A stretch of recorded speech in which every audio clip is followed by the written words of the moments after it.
देखो, मैंने आज से 3 साल पहले एक वीडियो बनाया था जिसके अंदर केजीएफ चैप्टर 2 की स्टोरी को प्रिडिक्ट करने की कोशिश की थी, और वो भी तब जब केजीएफ चैप्टर 1 को रिलीज हुए सिर्फ 4 दिन हुए थे। मैं ये चीज वीडियो के स्टार्टिंग में क्यों बोल रहा हूँ, क्योंकि अगर कभी प्रिडिक्शन गलत हो गया तो फिर तुम लोग गाली बहुत देते हो। अभी जब चीजें सही हुई है तो फिर तारीफ कौन करेगा। थोड़ा ऐसा अंदर से खुशी लग रही है यार कि अगर किसी ने पूछा कि तूने क्या उखाड़ लिया यूट्यूब पे आके, तो अपन इतना तो बोल सकता है कि केजीएफ चैप्टर 2 की स्टोरी ऑलमोस्ट 80-85% सही प्रिडिक्ट कर ली थी मैंने। बट उस वीडियो की क्वालिटी इतनी ज्यादा खराब है ना कि मैं खुद उसको देखना नहीं चाहता। तुमको भी अगर वो पुराना वाला वीडियो देखना है तो फिर लिंक डिस्क्रिप्शन में मिल जाएगा, या फिर यूट्यूब पे सर्च कर सकते हो KGF chapter 2 story prediction BNF TV. खुद की तारीफ अब बहुत ज्यादा हो गई। बात करते हैं केजीएफ चैप्टर 2 जो मूवी रिलीज हुई है उसके अंदर के कुछ स्पेसिफिक सीन्स की जो कि मुझे पसंद आए, नोटिस हुए, क्या अच्छा लगा क्या बुरा लगा। अपन डिटेल में जाके अपनी बिना मतलब की राय पेश करेगा तुम्हारे सामने। और क्या एक्चुअल में केजीएफ चैप्टर 3 बन रहा है या फिर मजाक होने वाला अपने साथ। स्पॉइलर वार्निंग नहीं दिया क्या केजीएफ की पूरी स्टोरी को लेकर? Spoiler warning. सबसे पहले जब केजीएफ चैप्टर 2 मूवी शुरू होती है और अपने सामने बताया जाता है कि गरुड़ा का जो भाई है वो सिंहासन पे बैठने वाला है, केजीएफ को वो राज करेगा। मैंने बोला 1 मिनट,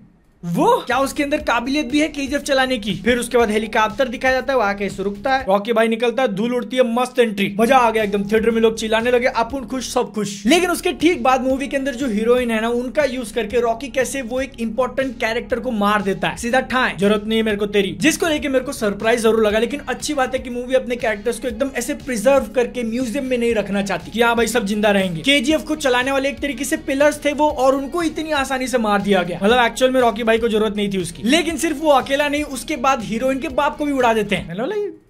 सही है। और उसकी डेथ का एकदम सही यूज करते हैं। रॉकी को केजीएफ से बाहर निकालने के लिए अधीरा का प्लान होता है जो कि मूवी के स्टार्टिंग में सक्सेसफुल हो जाता है। और मैं शॉक में बैठा हूँ कि यार एक्चुअल में लोग रॉकी को मार देंगे क्या? लेकिन फिर उस टाइम पे मेरा दिमाग बोल रहा है नहीं मारेंगे भी। ट्रेलर के अंदर कितने सारे सीन्स है जो कि तूने देखा और वो अभी तक मूवी में आया नहीं है, तो रॉकी कैसे मर सकता है? रॉकी अधीरा के प्लान में फंस चुका था और अधीरा चाहता तो उसको वहीं पे खत्म कर देता, लेकिन उसने ऐसा नहीं किया। और ये डिसीजन तुम लोगों को फुलिश लग सकता है, बट थोड़ा अधीरा के पर्सपेक्टिव से सोच के देखो। उसके सामने रॉकी एक बाहर का लड़का आया है, गरुड़ा को मार के केजीएफ पे राज करे, लेकिन इतनी आसानी से मेरे जाल में फंस गया, तो वो कोई बहुत बड़ी डील नहीं होगी। इसको तो मैं जब चाहे तब मार सकता हूँ। और इसीलिए वो रॉकी को जाने देता है कि तू वापस केजीएफ जा। तेरे को इतना घायल जख्मी जब लोग देखेंगे वहां के, और उनको पता चलेगा कि तेरे को मैंने मारा, अधीरा ने, जिसको मैं बगीरा बुलाता था, तब केजीएफ के सारे लोग जो कि तेरे को सपोर्ट कर रहे हैं उनकी वैसे फट जाएगी। Nice plan. लेकिन उसके कारण मूवी के स्टार्टिंग में ही रॉकी को समझ में आ जाता है कि अब एकदम ब्रूट फोर्स का यूज करके काम नहीं चलेगा, कि आप उन अकेले जा रहे हो और सबको मार के आ रहा है। इसलिए वो भाई साहब लाते हैं अपने प्लान में चेंज। जाता है सीधा इनायत खलील के पास, और वहां से जब आता है तो कितने स्टाइल में अधीरा की लेता है, बायलेंस बायलेंस बायलेंस करके। और एक बार रॉकी भाई ने अधीरा को इतना ज्यादा जख्मी कर दिया तो फिर वो पूरी पिक्चर से गायब, आएगा सीधा एंड में। अब देखो यहाँ तो सबसे पहले मैं 2 कैरेक्टर्स को फोकस में लेना चाहूंगा, इनायत खलील और अधीरा। क्योंकि अगर तुम लोगों ने कोई भी ट्रेलर ब्रेकडाउन या फिर स्टोरी प्रेडिक्शन वाली वीडियो देखी ना, तो उसके अंदर ऐसा बताया गया होगा कि ये दोनों काफी इंपॉर्टेंट रोल प्ले करने वाले हैं, लेकिन करते नहीं है। लास्ट मूवी के अंदर इनायत खलील को जैसा बता के सेटअप किया गया था, उसका कुछ बड़ा एक्शन लेने से पहले ही रॉकी भाई साहब जाते उससे हाथ मिला लेते हैं, which is a smart move, क्योंकि ये चीज किसी ने प्रिडिक्ट नहीं करी होगी और रॉकी को जरूरत थी उसकी। तो इसलिए मूवी के अंदर इनायत खलील का रोल छोटा हो गया, इससे कोई दिक्कत नहीं है। लेकिन वहीं पे दूसरा कैरेक्टर जो अपन ने फोकस में लिया था अधीरा का, उसका रोल छोटा होना, ये थोड़ा सा डिसअपॉइंटेड हुआ मैं, क्योंकि जिस तरीके से अधीरा को बिल्डअप किया गया था, मैं सोच रहा था भाई यही कैरेक्टर है जो रॉकी को गिरा सकता है, और वो मूवी के स्टार्टिंग में कर भी देता है, लेकिन उसके बाद फिर एकदम जेनेरिक वाला विलन बन के रह जाता है। जब एंड में अधीरा और रॉकी की फाइट हो रही थी ना, तब 1 सेकंड के लिए भी मेरे को ऐसा नहीं लगा कि अधीरा उसको मार सकता है, डर ही नहीं था उसका, क्योंकि इसके ट्रेलर में ही ऐसे शॉट्स दिखा दिए गए थे जो कि उस टाइम तक मूवी के अंदर नहीं आए थे। तो मेरे को लगा कि रॉकी नहीं मर सकता है, क्योंकि वो समुद्र में जहाज के ऊपर दारू पीने वाला सीन तो अभी बाकी है। इस मूवी के रिलीज होने से पहले ना एक थ्योरी काफी ज्यादा चर्चा में थी कि कहीं अधीरा रॉकी का बाप तो नहीं है, लाइक एक्चुअल बायोलॉजिकल फादर की बात कर रहा हूँ। और जब मेरे को इस थ्योरी के बारे में पता चला तो मैं होप कर रहा था कि प्लीज ऐसा नहीं हो, लेकिन अगर ऐसा होता भी है तो वो जो इमोशनल इंपैक्ट होना चाहिए ना कि बाप और बेटे आपस में लड़ रहे हैं, उसको एकदम डीप में जाके एक्सप्लोर करे पिक्चर, जिसकी वजह से संजय दत्त के कैरेक्टर को और ज्यादा वजन मिल सकता है। लेकिन ऐसा नहीं हुआ तो फिर ठीक है, क्योंकि रॉकी के एक्चुअल फादर की जो स्टोरी अपने को दिखाई है ना, वो मेरे को ज्यादा पसंद आई। अधीरा का बेटा, इसलिए रॉकी के अंदर इतनी हिम्मत थी। अगर ऐसा लॉजिक निकलता तो मैं ज्यादा इंप्रेस नहीं होता, लेकिन एकदम सादे गरीब परिवार से आने के बाद भी उसने इतना कुछ अचीव कर लिया, ये ज्यादा इंपॉर्टेंट है। और जिस तरीके से रॉकी के फादर को यूज किया ना कि उसकी मदर के ग्रेव की रखवाली कर रहा है, साफ सफाई कर रहा है, मूवी के अंदर एक थोड़ा रियलिस्टिक टच ऐड हो जाता है कि हाँ, हर एक स्ट्रॉन्ग कैरेक्टर का बाप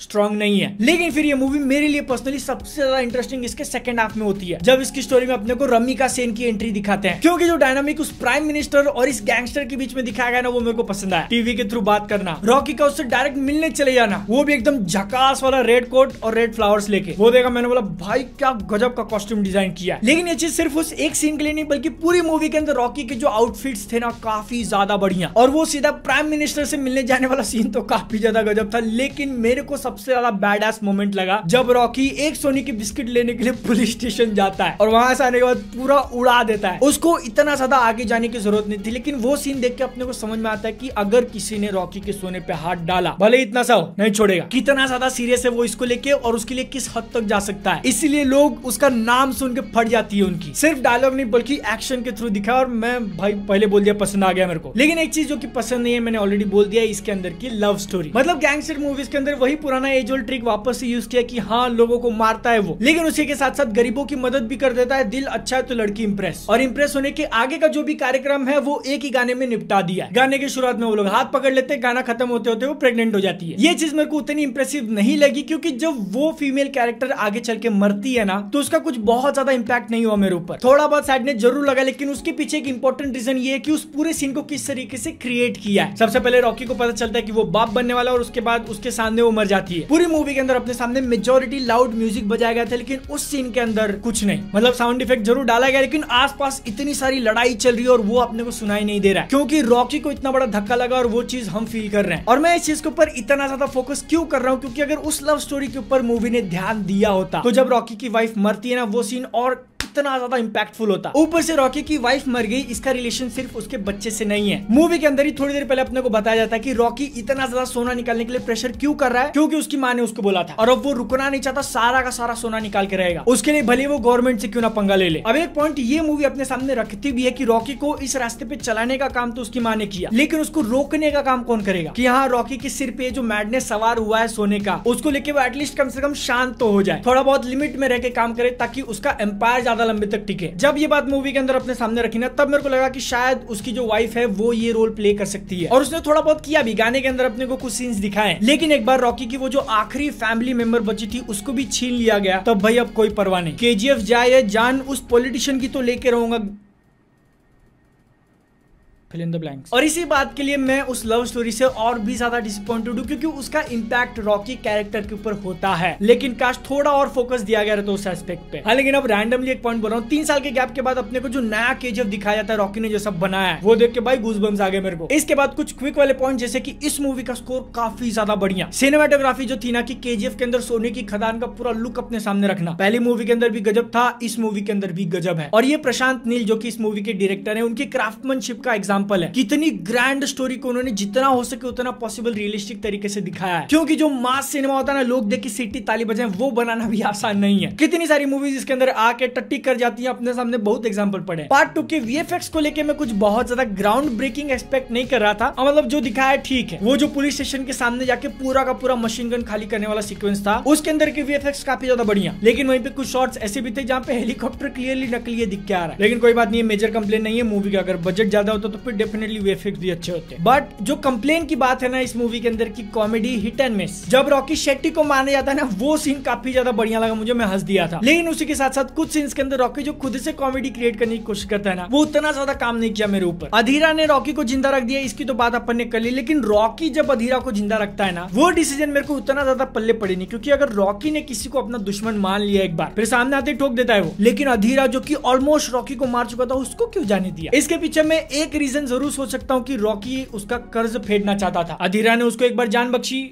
तो रॉकी ने उसकी एक बार बख्श दी, लेकिन अगर ये चीज डायलॉग के थ्रू बताने की कोशिश करते तो ज्यादा अच्छा होता। और अब जब डायलॉग की बात हम लोग करें ना, तो फिर ओवरऑल इसका हिंदी डब बढ़िया था, एकदम बहुत ज्यादा एक्स्ट्राऑर्डिनरी नहीं बोलूंगा, लेकिन बढ़िया था। बट एक डिसीजन जो कि डेफिनेटली एक्स्ट्राऑर्डिनरी थी, क्योंकि जो एक्टर है यश, रॉकी भाई का कैरेक्टर प्ले करते हैं, उनकी हिंदी काफी बढ़िया है। और आजकल की जो पैन इंडिया मूवीज बन रही है ना साउथ में, उसके अंदर पता नहीं क्यों एक्टर्स को ऐसा क्रेज आ चुका है कि भाई मैं अपने कैरेक्टर का हिंदी डब खुद करूंगा। दिखाऊंगा। RRR में हमने देखा, राधेश्याम में देखा, साहो में देखा है, और वो उतना काम नहीं करता है। तो इसलिए KGF 2 के डब की तारीफ करनी बनती है कि भाई यश ने वो डिसीजन नहीं लिया, करने को ट्राई वो कर सकते थे, लेकिन वो काम एक प्रोफेशनल के हाथ में दे दिया। ये मुझे बहुत पर्सनली अच्छा लगा। फाइनली अब बात कर लेते हैं KGF चैप्टर 3 की। क्या एक्चुअल में बन रहा है या मजाक हुआ है अपने साथ? तो देखो, ये जो KGF फ्रेंचाइज है ना, उसके जो डायरेक्टर है उन्होंने खुद 2020 के आसपास शायद क्लैरिफाई कर दिया था कि वो और पार्ट्स नहीं निकालेंगे। KGF चैप्टर 2 में स्टोरी खत्म हो जाएगी। लेकिन जब ये मूवी खत्म हो जाती है, अपने को पहले क्रेडिट्स दिखाए जाते हैं एक्टर्स के नाम, डायरेक्टर वगैरह के नाम, तो उसके बाद एक मिड क्रेडिट सीन आता है जिसमें KGF चैप्टर 3 नाम की एक बुक रखी गई है। तो ये डेफिनेटली एक हिंट है कि हाँ, वो लोग KGF चैप्टर 3 बना रहे हैं। फिर तुमको क्वेश्चन आएगा कि रॉकी तो मर चुका है, चैप्टर 3 कैसे बनाएंगे? तो वो वाला टीजर अपने को दिखाने के बाद फिर से जब क्रेडिट्स चालू होते हैं ना, तो उसके अंदर मोस्टली पेंटिंग के थ्रू दिखाने की कोशिश की है कि रॉकी ने इंटरनेशनल क्या क्या क्राइम्स कमिट किए थे, जिसकी वजह से शायद सिंगापुर और US की CIA उसके पीछे पड़ी थी। और ये सारा कांड उसने वो 3 साल के गैप में किया, जब अधीरा के जाने के बाद और रमिका सेन के आने से पहले 3 साल तक खुली छूट मिली थी उसको। उसके बीच में उसने बहुत सारे क्राइम्स किए हैं और उसके ऊपर एक पिक्चर बन सकती है। फुल ऑन रॉकी भाई का एटीट्यूड, वो भी इंटरनेशनल लेवल पे। ऊपर से यार अब जब इतना पैसा कमाएगा पार्ट 2 तो क्यों नहीं बनाएंगे? बढ़िया है। तुम लोगों के क्या सारे थॉट्स है नीचे कमेंट सेक्शन में बताना। मेरे से अगर पर्सनली कनेक्ट करना है, मिल जाऊंगा इंस्टाग्राम पे। कौन से सीन्स अच्छे लगे, कौन से नहीं लगे, मेरे कौन सी बात से तुम लोग अग्री करते हो, डिसएग्री करते हो, सब बोल सकते हो। मैं मिलता हूँ अगली वीडियो में। जय हिंद, वंदे मातरम।